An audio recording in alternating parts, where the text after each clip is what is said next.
Hello, everybody. I'm Tim Selby from Heart of Steamboat, here today with my colleague, Maggie Taylor. We just got back from a trip called Sacred Steps to the Border. We went to the border at Arizona and Nogales, spent some time in Tucson. There was a group of 13 of us from the church that went and had this experience and learned and opened ourselves to what was happening in that place. We're going to talk about that as a group in 2 weeks, so we're not going to focus on that today, but 2 weeks, our whole group will share about that trip and that experience. But we all know there are people who have left their homeland, made oftentimes a dangerous journey, compelled by the dream of America. And sometimes when those people have made it to this place, they were not really welcomed here. They were often seen as dirty, uneducated, violent, seen as criminals, faced racial slurs. They got difficult, often back-breaking work, often in fields or construction, low pay, factories, difficult stuff. Many times they were seen as less than, put down, stereotyped, scapegoated. Faced so much difficulty here in America just in their quest to find a better life, a hope, and a future. And of course, we're talking about Italians at the turn of the 20th century in America and their experience when they came here. Might be a long time ago, but we see the echoes of stereotyping and scapegoating all through the ages. But the Italians, when they were in America and faced so much difficulty as they did, they had someone who came alongside them and walked alongside them in their journey. A woman by the name of St. Frances Cabrini, known as Mother Cabrini. And as we talk about walking in the footsteps of saints, today we highlight Mother Cabrini. And Maggie, you want to tell us a little bit about Mother Cabrini? Yeah. So Mother Cabrini was born in Italy in 1850, July 15th. And she was a part of a Catholic family and grew up knowing God and feeling this call to missions. Her uncle actually was a priest, and she would go and visit him often where he was stationed. And there was a creek that ran by the house. And she would fold these petals into little boats and send them off as her missionaries into the world, as she hoped to do later in life. She was born with a condition that affected her heart called endocarditis, and it kept her from necessarily being able to gain strength as she got older, and kept her in a kind of chronic illness state for her entire life. She was educated by the Daughters of Sacred Heart, and she graduated with honors from high school and received a teaching certificate and wanted to go and be a part of that order as a nun, but they told her no. And this is one of the first times in reading her story I started to see this theme of persistence, that even though she was told she couldn't be a part of this group that had meant so much to her, she ended up persisting and going and becoming a part of another female clerical order. And as she did that, she gathered up women, 7 other women that were part of other different clerical orders, and they started their own order. They started the Missionary Sisters of the Sacred Heart of Rome. And in that clerical order, they continued to do good work in Italy. They continued to take care of those who were homeless, to take care of children who'd been orphaned. And then she finally came to the point where she wanted to do that missionary work that she had talked about for so long and dreamt about even as a child. And so she went to the Archbishop and said, I want to go to China. And the Archbishop wasn't really feeling like that's where she needed to be. And kind of with the help of the Pope at the time, told her, no, don't go east, instead go west. Go to serve the people, the Italian people who were immigrants in New York. And so when she was 30 years old, that's what she did. She went to the United States as an immigrant herself to serve immigrants. And when she arrived in the United States, she was met by Bishop Corrigan, who's the bishop of kind of like the New York area. And he was not very happy she was there. And this was another time that she persisted. And so he, found housing for her and the sisters that she came with. And she just started working on behalf of the Italian immigrants, making sure that they had confirmation classes, making sure that they had places to stay. At this time, the Italian immigrants in the United States were living in what we would consider substandard housing. There weren't a lot of housing regulations. They were living in poverty. They were living in filth. They were not treated, like you said, as humans and as equals to their peers. And so she started this movement of trying to get Italians to not only be integrated into society, but also to have the services they needed. She ended up developing over 67 different agencies, so orphanages, schools, and hospitals to serve the Italian population. And she received a lot of pushback on it. And still, she persisted. And her story makes me think about a story we find in the Gospel of Luke, Luke 18, 1 through 8, if you want to go and look at it. But it's the story of this woman who goes to see this unjust judge. And she goes and asks for him to judge her case fairly. But the scripture says that the judge neither feared man nor God. But she kept going back to him, seeking justice. She went back and back and back. And eventually, this judge just gets tired of seeing her, for lack of a better word. And he's like, maybe if I grant her justice, she'll leave me alone.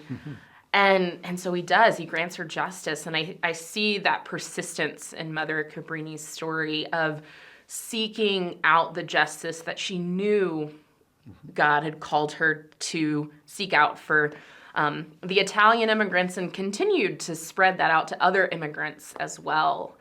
One of the interesting parts of her story for me is she, even though she was sick, and even though she was discriminated against, and even though she was a woman, and even though people tried to swindle her out of business deals, she persisted because she knew that the call that God had on her life was bigger than any obstacle that she was going to face. And she knew that what she was being asked to do on behalf of others was more important than anything that somebody could tell her not to do or that she couldn't do. And so for us, I think, for me, it is about this grit that she has, and this grit that we're called to have about whatever it is in our lives, wherever we feel called towards God's place for us in this world, that we're going to face obstacles.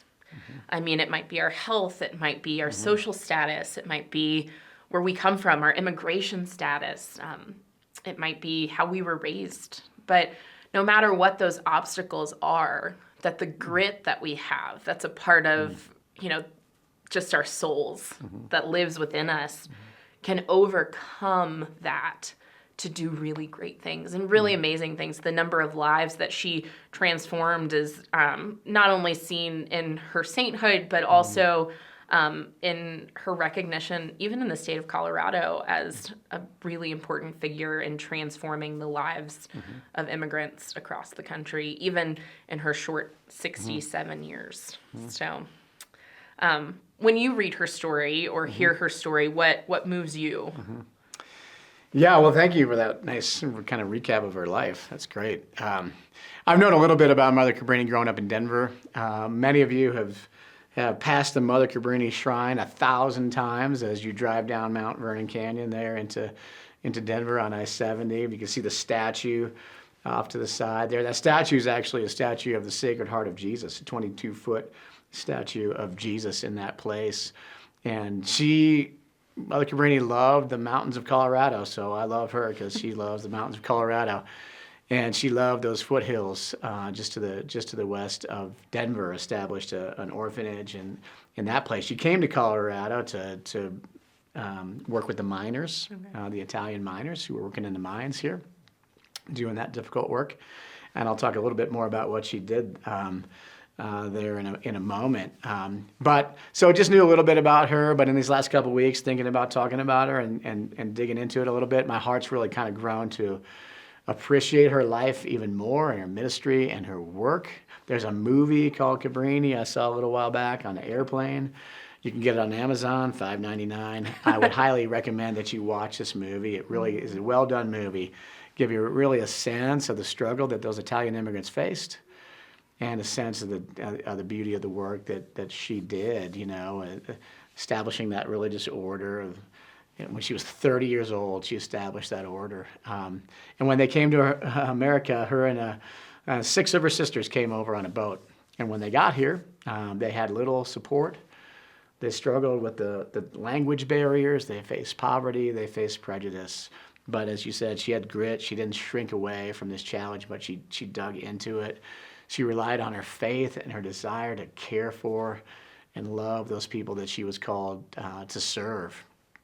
I want to share a story that there's a story called The Miracle of the Water at the West Park Orphanage in New York. She had an orphanage there in West Park, New York, but the problem was they didn't have enough water. There was little wells, but they weren't much water, and they tried to dig wells that would sustain the orphanage, and they couldn't find anything, and the workers told her, you got to move the orphanage, you got to go somewhere else, it's not going to work here. But she persisted. And so as she persisted, she went out one day, she started digging in a certain place, and she got down and she made the sign of the cross on the dirt right in this well and prayed, and they kept digging in that spot, and guess what? They hit water. And the water flowed, and the orphanage was thriving. Now, on Lookout Mountain in Golden there, just to the west of Denver, a very similar story happened where she established an orphanage there. And actually the steps that go up to that Sacred Heart statue were the very steps that she and the kids walked up on the side of that mountain there. That place didn't have enough water as well. And the story is in that particular place that there was a rock, and she said, go turn over that rock and dig in that place. And they turned over that rock and they dug in that place. And they found water, and that water flows to this day. And so we have these miraculous stories about her and the water. I guess that's what the saints do. They do miracles, right? So, but I'm interested, not too interested in the miracles of the water, beautiful stories. But I think the real miracle of this woman was just the work, the love she had for the people that she served, and the way that she did that. The way that immigrant population was in such difficulty, but she served them, hospitals, schools, orphanages, so many different ways, so many things she did with her life. I read the stories like you probably did, and I'm like, oh my gosh, how did she do all this? And I know I can't do that kind of thing. Like, I don't have that kind of energy or persistence or skill or whatever. And you might be thinking that as well. How can we do something like that? Well, a lot of times we highlight the saints, not because we can do exactly what they did, but because we can learn things from them. And I think we can learn from what she did, from that persistence, from that care, from her commitment to serving, even though she was struggling. And as you kind of said, like, if you're struggling out there right now in one way, shape, or form, to hang in there, to have that perseverance, like, hey, keep plugging away. You got strength inside you, you got spirit inside you. And also, a lot of times when we might be struggling with something, one of the ways that can sometimes be really helpful for us is to look at serving the needs of others. She had her health struggles, but she really focused on how she could face or engage the needs of other people and serve the needs of others. So maybe if you're struggling, you're having a hard time, maybe it's a great time to look for, how can I serve? How can I maybe serve through the church or a nonprofit or in my community or in my neighborhood in some way? Sometimes it gets the focus off of ourselves, and we realize that even in the midst of our difficulty, we have the ability to serve and to bless other people. So we've been asking the question, what does it mean to walk in the footsteps of Mother Cabrini? And I think you nicely highlighted there, Maggie. It means to walk with grit. It means to walk with perseverance, to lean on your faith, to know the strength that you have in you. And it's a relentless commitment to serving the needs of people who need it. The gospel call, is really clear. Whatever you do to the least of my brothers and sisters, that you do to me. And so maybe if we're like Mother Cabrini, we'll be like that person in the gospel story when we will just keep plugging, keep trying, keep working, keep serving, and bless people for that. So I hope you go watch the movie. I hope Mother Cabrini can be a new figure in your life that means something to you and encourages you along the way. And we appreciate you joining us. Blessings and peace to all of you.